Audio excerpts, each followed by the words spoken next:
Muy buenos días, damas y caballeros. Bienvenidos a su programa Periodismo y Sociedad, un programa abierto, horizontal, donde tratamos temas de actualidad. Se transmite por el canal 19, Cinevisión, para toda la República Dominicana, está en todos los cables y para Allende de los Mares, para la diáspora, para esas personas que están fuera del país y quieren ver un buen programa a través de esas plataformas de la internet, el streaming, YouTube, Facebook, etcétera. Con nosotros, don Eli. Saludos, ¿qué tal? Don Licho, ¿qué tal? ¿Qué hay de bueno? ¿Cómo está la vida? ¿Cómo está Eli? Muy bien, muy bien, muy bien. Todo bien. Todo bien, para adelante. Darle las gracias a Dios nueva vez que nos permite un día más aquí en este esfuerzo por construir una sociedad mejor, pero para todos. Dios nos ampara cada día, nos ilustra de qué es lo que debemos hacer cada día en este esfuerzo comunicacional. Felicitarlos a ustedes nueva vez. Se acerca la pelota invernal y parece que el Licey sigue conquistando. Ya le dije a él que él, como que las estrellas no tienen esperanza con él este año. Licho, Tenemos la planilla para que te pases. Tú que eres un buen analista del béisbol, ¿a qué tú atribuyes la salida de los playoffs de los Mets de Nueva York? Picheo. Faltó picheo. En el último mes, el picheo de los Metros se fue abajo. Tú viste que, y el bateo le falló después del tercer turno de Soto, Lindor, Pete Alonso, no tenían quien pudiera empujar una carrera. Entonces, ni se envasara. Ese equipo se cansó. Sí, jugó muy bien en la primera parte, de los primeros 5 meses, pero se cansó. Y entonces, por eso anoche vi que ratificaron al manager, porque aunque él se echó la culpa, hizo algunos errores en términos de cambio de lanzadores y cosas, pero realmente él no fue el culpable. El equipo no le respondió como debía ser. Y un equipo que no batea. Después del sexto inning, el equipo tenía 39-0 si iba perdiendo en el sexto inning. Eso quiere decir que no remataba. Y el relevo no pudo salvar un juego después del sexto inning ganando. Es decir, se cayó. Condenado.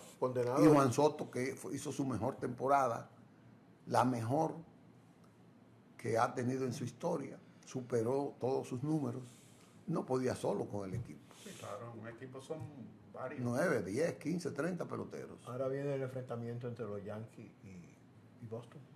Yankee Boston, sí. Usted va a Boston. Usted se le ve en la cara que es bostoniano.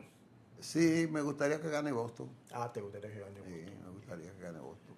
Y el amigo Toro también. Yo voy al que gane. Yo ahí soy pragmático. No, yo voy a los pero los Yankees que tienen muchos latinos. Pero los Yankees tienen muchos. Los Yankees tienen muchos dominicanos, tienen creo que 4. Entonces, pero los Yankees es un equipo muy difícil. Porque esos primeros 4 bateadores de los Yankees son temibles y los que son después del quinto también son bateadores de mucho peligro y están jugando una mejor defensa ahora, están envalentonados. Aaron Judge, después que regresó, se echó el equipo encima, retomó su lucha por el más valioso y yo creo que no tiene contendores. Y así es, aunque Boston jugó magnífico en los últimos 30 partidos, hasta el punto de que se acercó bastante al primer lugar. Así que es una serie muy reñida esa, muy reñida. Bueno.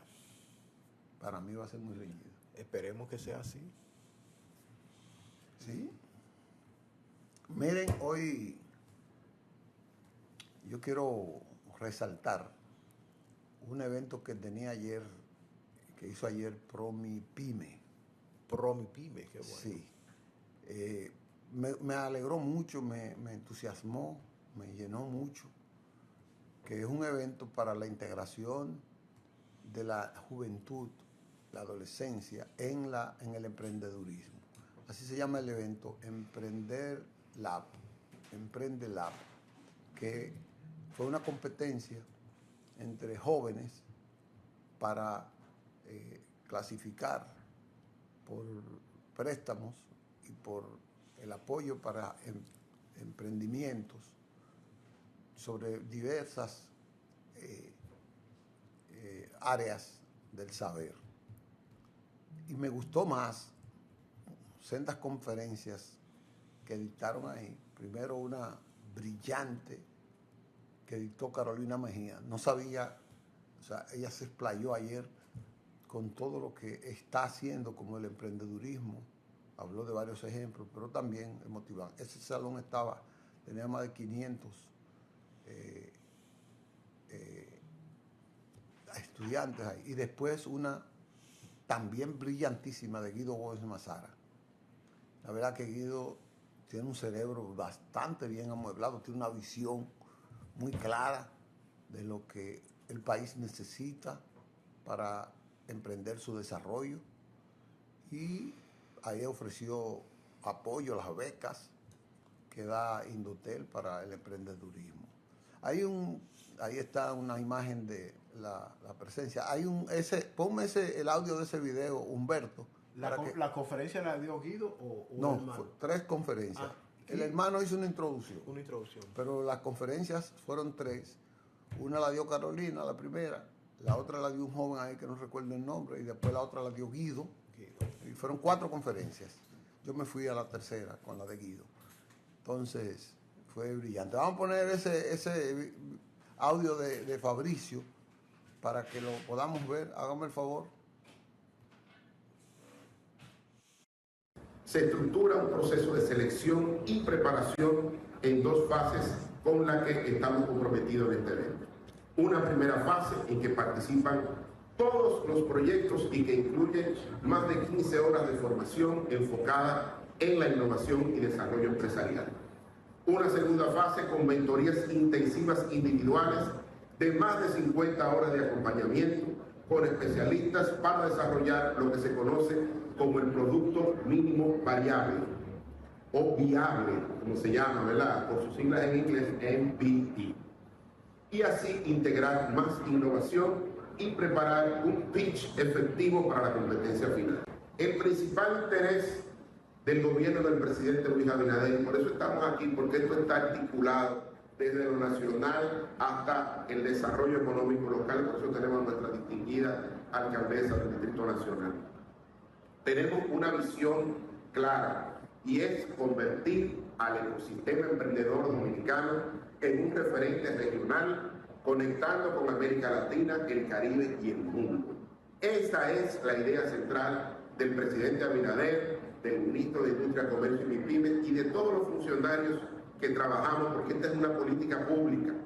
Hay que premiar el talento, pero también hay que internacionalizar las relaciones en materia de emprendimiento para ser un hub emprendedor en todo el ecosistema de Centroamérica y el Caribe. Bueno, ahí estuvo esa exposición de Fabricio.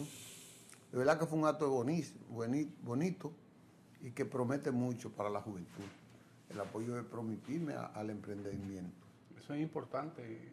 Quizás si hay una institución de las que cualquier Estado debe cuidar, es esta que promueve la micro, pequeña y mediana industria. Sobre todo la micro y la pequeña, que es la mejor o la mayor fuente de empleo y la mayor fuente de incorporación de las personas que no están en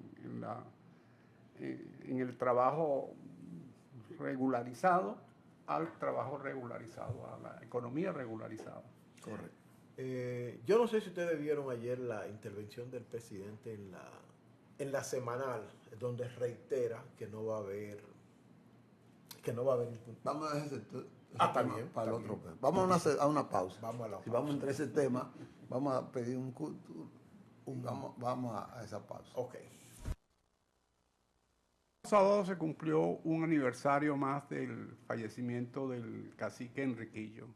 Ese día se conmemora como el Día de Enriquillo y este fue un personaje que no solamente lideró una insurrección aborigen, sino que fue parte de la historia universal al ser el primer tratado de paz que se firma en el Nuevo Mundo entre la corona española y un aborigen, un rebelde latinoamericano.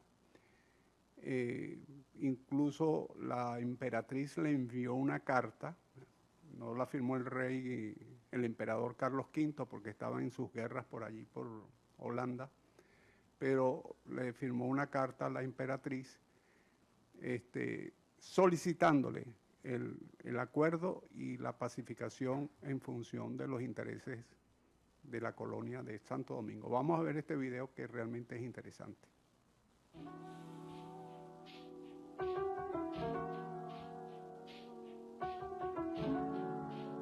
El cacique Enriquillo y la rebelión del Bauruco. Saludos. La rebelión del cacique taíno Enriquillo, un noble que lideró una prolongada insurrección contra los colonizadores en la isla La Española a principios del siglo XVI, se convirtió en un símbolo de la resistencia aborigen. Este fue el hecho más trascendental que sacudió a la isla durante las 3 primeras décadas del siglo XVI, la cual tuvo sus inicios en el año 1519 y finalizó en el año 1534. Documentos de la época ponen de relieve que Enriquillo, el cacique del Bauruco, fue el principal jefe de los indios encomendados por el repartimiento de Alburquerque en la hacienda de don Francisco de Valenzuela, en la villa de San Juan de la Maguana, hacia el año de 1514, momento en que la etnia aborigen se encontraba en el ocaso de su existencia.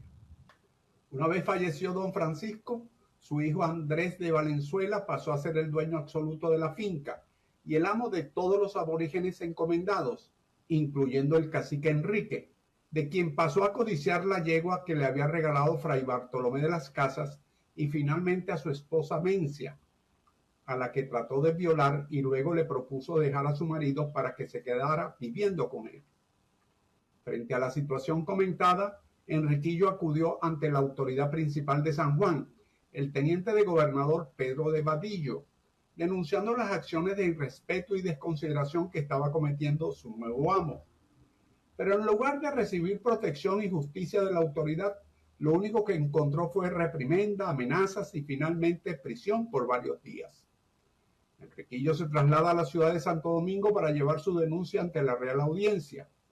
La respuesta recibida del Alto Tribunal de las Indias fue la de entregarle una carta dirigida al teniente de gobernador de San Juan de la Maguana, Pedro de Vadillo, para que les diera respuesta a sus peticiones de justicia. Enriquillo atiende el consejo de la Real Audiencia, lo que complicó aún más la situación, lo que le motivó a propiciar una rebelión frente a la ofensa.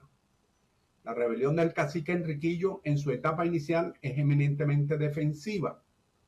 La segunda etapa está relacionada con el ataque realizado por el teniente de gobernador de San Juan de la Maguana, Pedro de Vadillo, junto a su ejército contra la insurrección del jefe aborigen rebelde.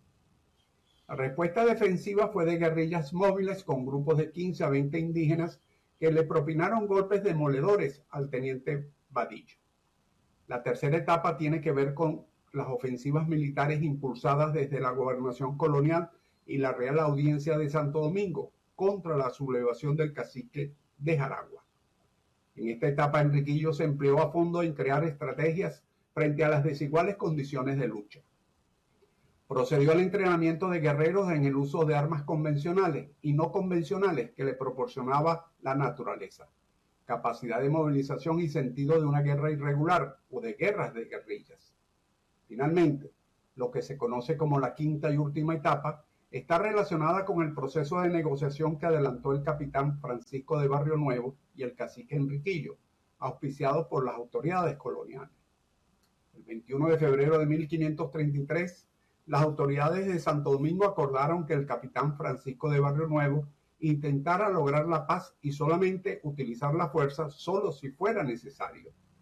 El 8 de mayo de 1533, el capitán Barrio Nuevo partió de la capital en una carabela junto a 32 hombres y algunos indígenas aliados. Tras un intercambio de información con indígenas locales, se encontraron y siendo el capitán Barrionuevo portador de una carta firmada por la emperatriz en ausencia de Carlos V, quien se encontraba fuera de España atendiendo sus campañas imperiales en Europa. En el escrito, la emperatriz refirió al cacique en términos deferentes, llamándole Don Enrique, y otorgándole el perdón por los daños causados durante la insurrección, garantizando que él y su gente serían bien tratados como vasallos de la corona. En 1534, Enrique le envió una carta al rey Carlos V, donde le demostraba su total acatamiento. Con esto finalizaba la insurrección que marcó los inicios de la historia colonial de Santo Domingo. El 27 de septiembre de 1535 murió Enriquillo en Sabanagüey. Las noticias de su deceso fue comunicada al rey Carlos por el escribano de la audiencia, Diego Caballero. En su mensaje, Caballero informaba que, cito, el cacique don Enrique falleció, murió como buen cristiano, habiendo recibido los sacramentos y se hizo traer a enterrar un pueblo de esta isla que se dice la Villa de Azua. Hizo testamento y mandó que su mujer, doña Mencia, y un primo suyo, que se decía el capitán Martín de Alfaro, fuesen caciques en su lugar. Fin de la cita. Enriquillo es parte de la historia nacional y figura que acrisola la identidad patria. Es cuanto, salud, fuerza y unión.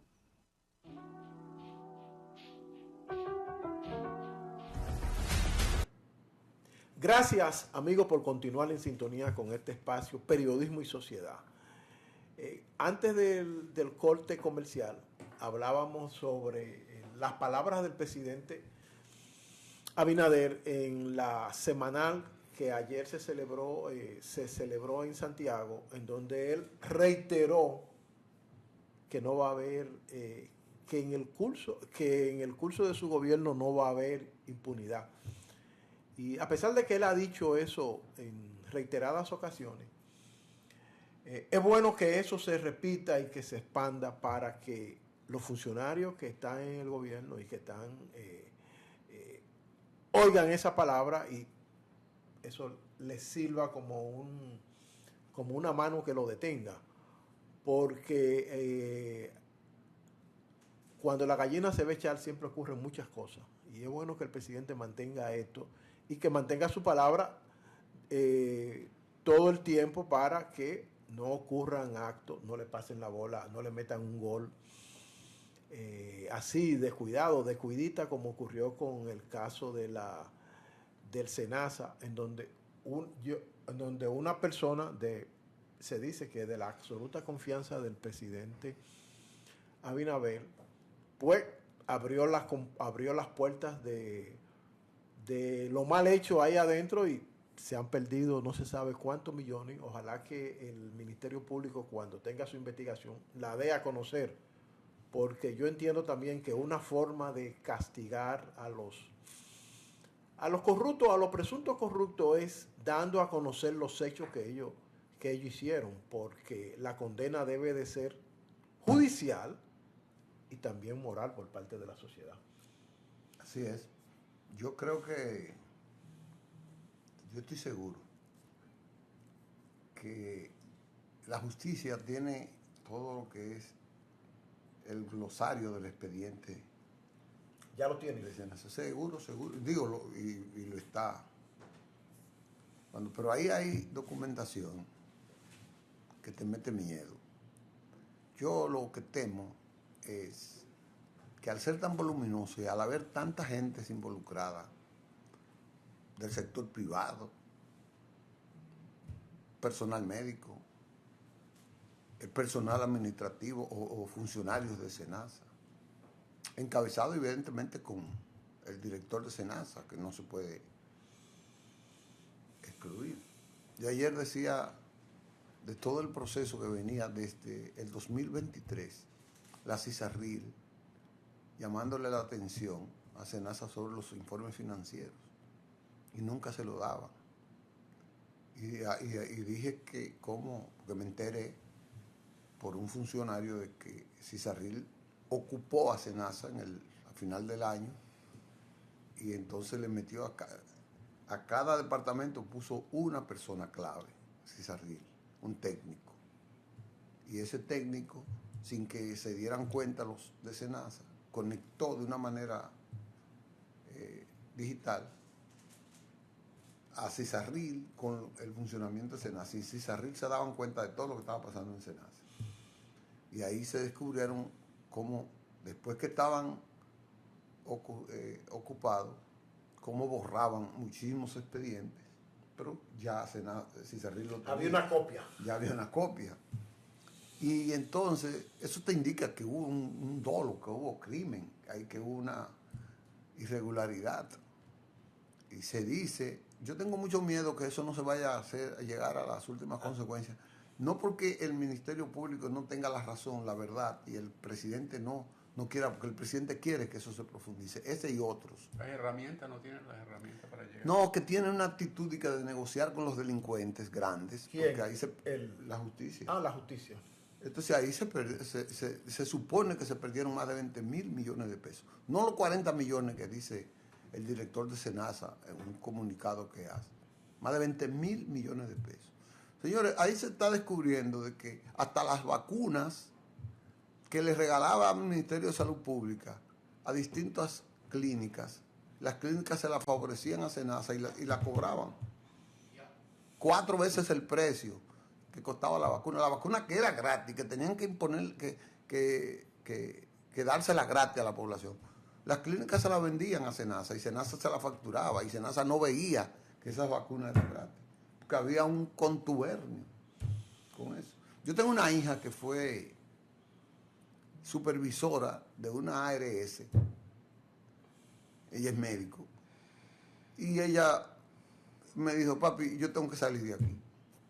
Esas clínicas están en contubernio con los funcionarios de la ARS para aumentar los volúmenes que le van a cobrar a la ARS. Y entonces yo no puedo apoyar eso y yo tengo que firmarlo todo, yo no puedo firmar eso. Y decidió irse, salir de ahí. Y se fue. Pero eso es un robo que viene desde hace mucho tiempo. Sí, eso no es. Eso no es de ahora. Eso no es de ahora. Eso es una cola larga. Entonces, yo tengo miedo que el Ministerio Público no pueda, al final se trance con los grandes delincuentes que hay en Senasa, que es un crimen.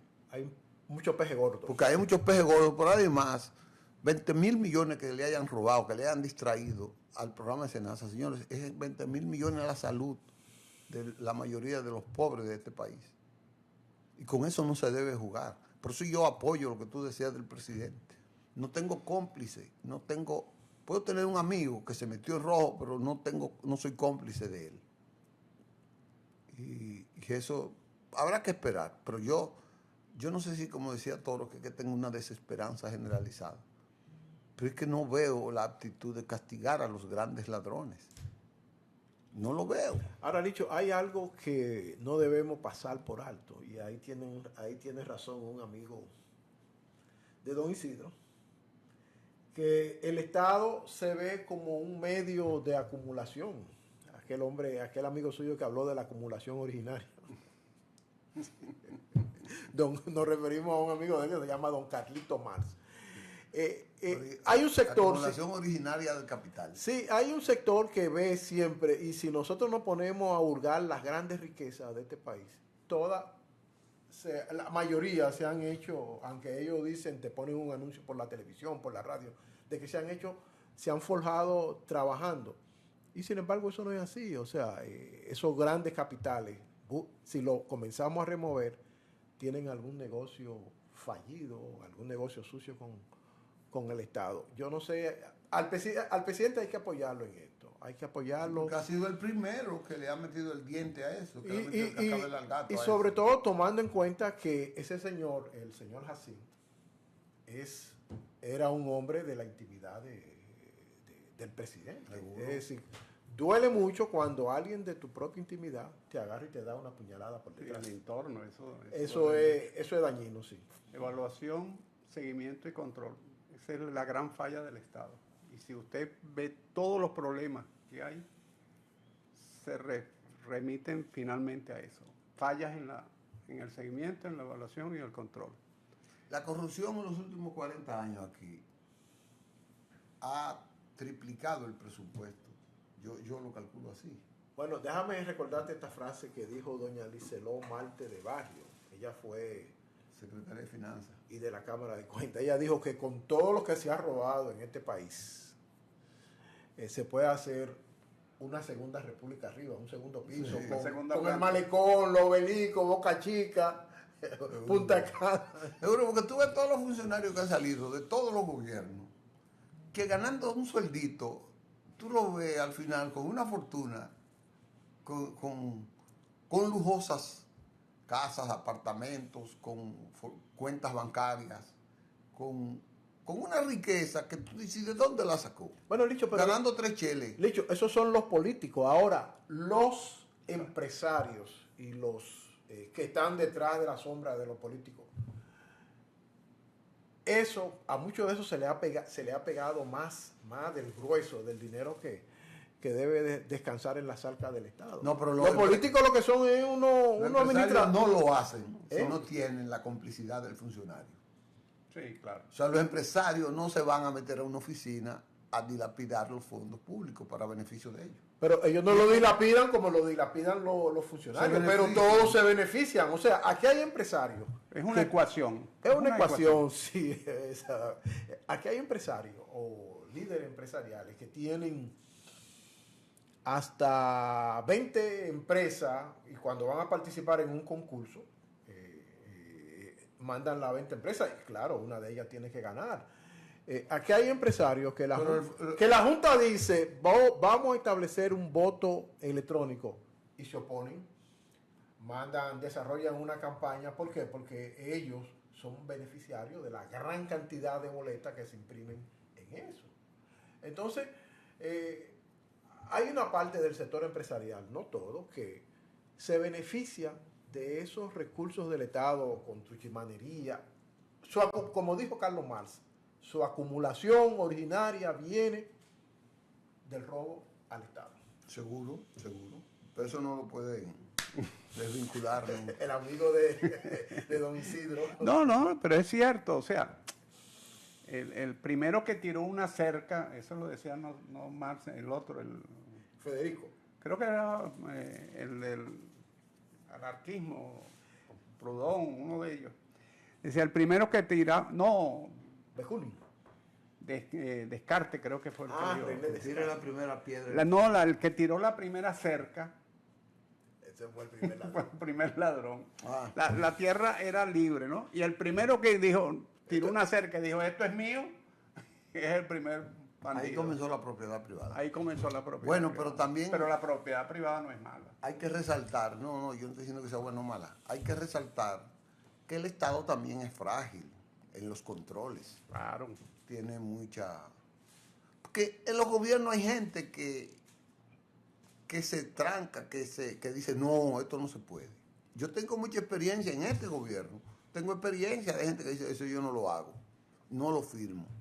Y lo que han hecho es que han sacado a esas personas de la institución, de alguna manera. Porque también el que es honrado, el que es firme, siempre en las instituciones hay grupos que están ahí para apadrinar esas cosas. Y entonces los gobiernos necesitan un personal más firme, más capaz, más comprometido con su país y organismos más vigilantes, más eficientes. Y me parece que una de las cosas que Luis está haciendo también tiene que ver mucho con eso, con la tecnificación, con la capacitación, con la transparencia del manejo de los fondos en las instituciones. Pero una golondrina no hace verano, 4 años no son suficientes para todo eso. Tenemos que dar una pausa. Vámonos a la pausa, pequeño. Pequeño, antes de la pausa, perdón, dile a Humberto que me ponga por favor la foto del señor que está ahí, que es la foto de un amigo que falleció, César Emilio Peralta Vélez, un diputado, fue diputado con nosotros, un excelente hombre de la Isabelita, de la Isabela Vieja de Puerto Plata. Y falleció ayer, lo van a exponer hoy en el funeraria Jardín Memorial, en la Jacobo Masluta, a partir de las 9 de la mañana. para su familia, Dari, para su hijo, el abogado César Amadeo Peralta, que es un gran amigo de nosotros. Darle las condolencias y para toda su familia en eso. En paz descanses, César, un gran ciudadano, un gran ser humano. Vamos a la pausa ahora. Bien, regresamos con ustedes. Decía Eli sobre la intervención ayer del presidente en la semanal, que uno siempre tiene que hacer referencia a eso. El gobierno se ha dejado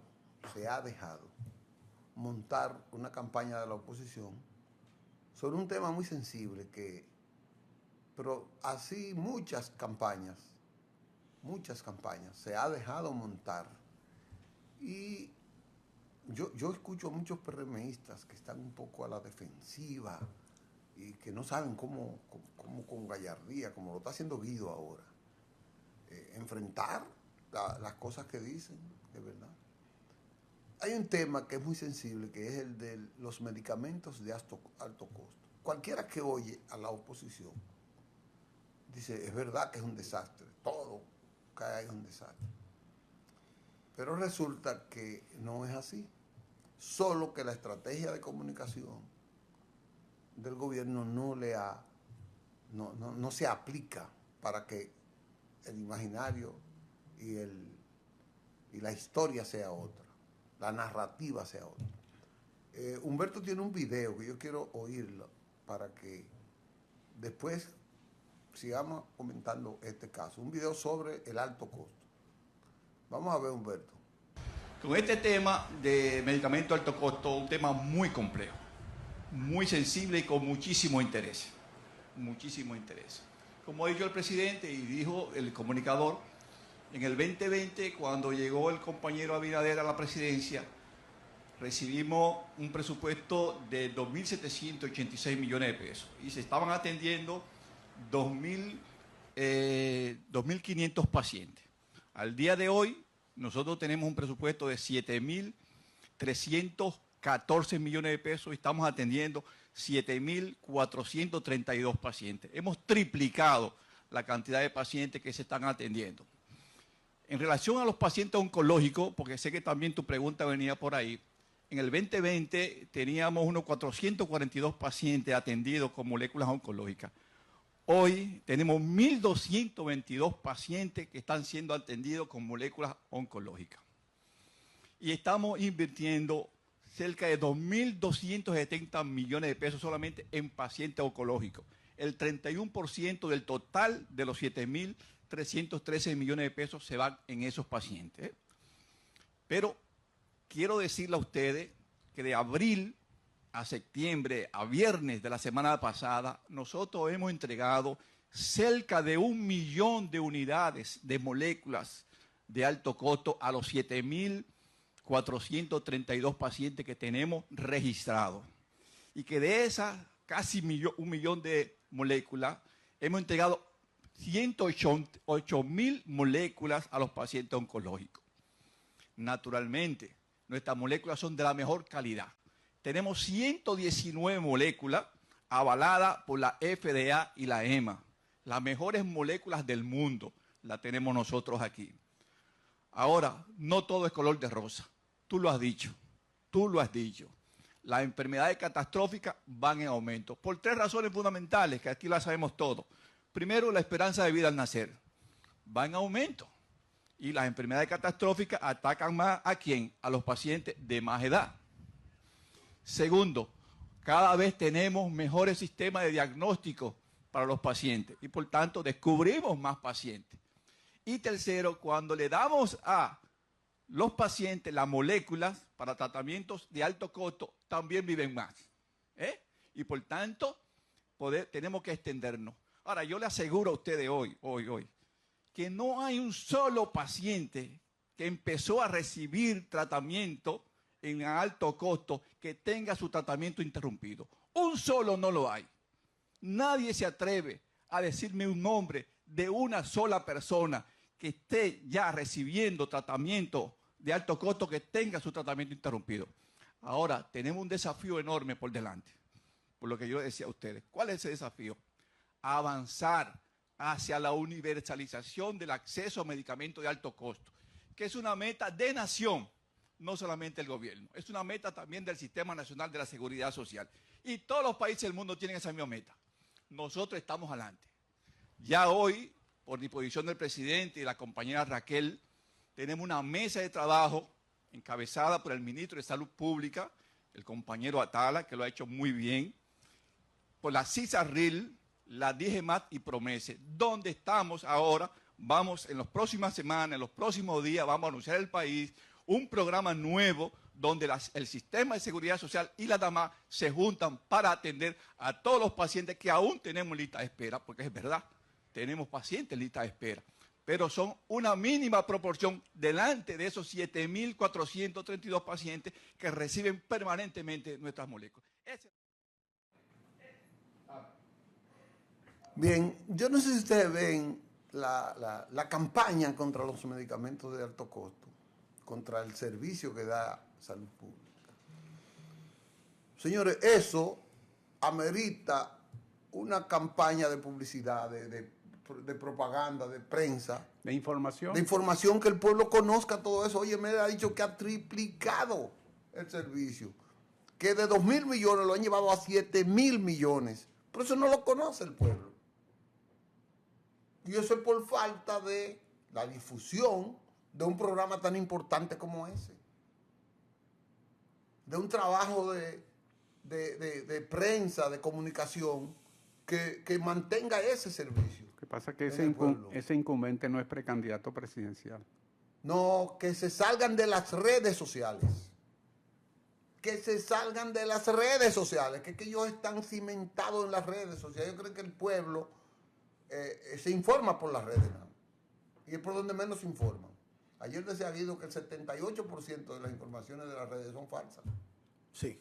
Entonces ellos no lo entienden eso. Quería decir eso. No, en el gobierno pasa algo que la gente está, muchos funcionarios, no todos, muchos funcionarios están como acorralados. Hay algunos que sí están acorralados porque su ejecutoria no es la mejor, no solamente, no por casos de corrupción, sino por eficacia y eficiencia, pero sobre todo por eficacia, o sea, que sus planes, lo que está en el plan operativo anual no se cumple, y otros por razones de corrupción. Pero están acorralados y no salen a decir lo que están haciendo y cómo lo están haciendo.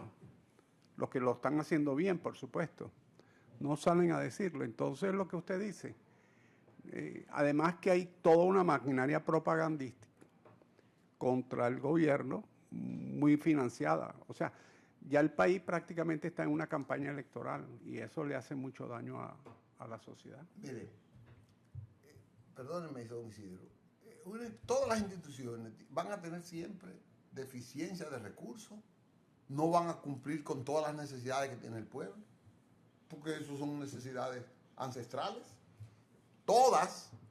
Ahora, ¿cuál es el papel de una institución? Es decir lo bueno que está haciendo y decir que está en proceso de resolver lo que le falta. No es verdad que en 4 años los problemas de un país se resuelven. No es verdad. Hay gente que ha durado 20 años y no lo ha resuelto. Trujillo duró 31 y no lo resolvió. Balaguer duró 22 y no lo resolvió. No se resuelven tan fáciles los problemas.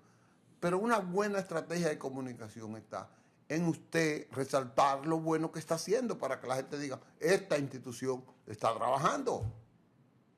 Cuando salgan los actos de corrupción, bueno, también da una explicación correcta, sensata, que el pueblo diga, bueno, no apañarla, no impune, no impunidad. Pero ese es el papel de la institución. Para eso que están los medios de comunicación, para eso que están las oficinas de comunicación de las instituciones. Pero tienen que trabajar con eso. Así que yo creo, así que yo veo. Es así, es la así. comunicación, así que yo la veo. Pero cuando yo digo que están acorralados, es por eso, es que yo no sé, tienen miedo escénico, quizás no sé qué les ocurre. Bueno, yo no. El Estado es muy grande y por supuesto tiene que tener muchos baches y tiene muchas personas acechándolo para denunciar los Es baches. una competencia, Porque es una además- competencia, pero la oposición siempre va a decir lo que no se hace. Mire, Usted tiene que decir lo que se hace. ahí, y mire, a usted entra en competencia ahí. hay una oposición política, pero también hay sectores económicos que están compitiendo por contratos y si no tienen el beneficio, van y denuncian o pagan Bueno, campaña. explica, la comunicación de esa institución explica. Claro. Eso es lo que tiene que hacer, ser transparente. Pero entonces, una política de Estado. Porque usted no puede vivir subyugado a los intereses particulares. Claro. Ese es un buen tema para continuar el primer turno De mañana. de mañana. Nos Así vemos. que nos vemos mañana. Gracias a todos ustedes por la atención de hoy. Gracias. Hasta mañana.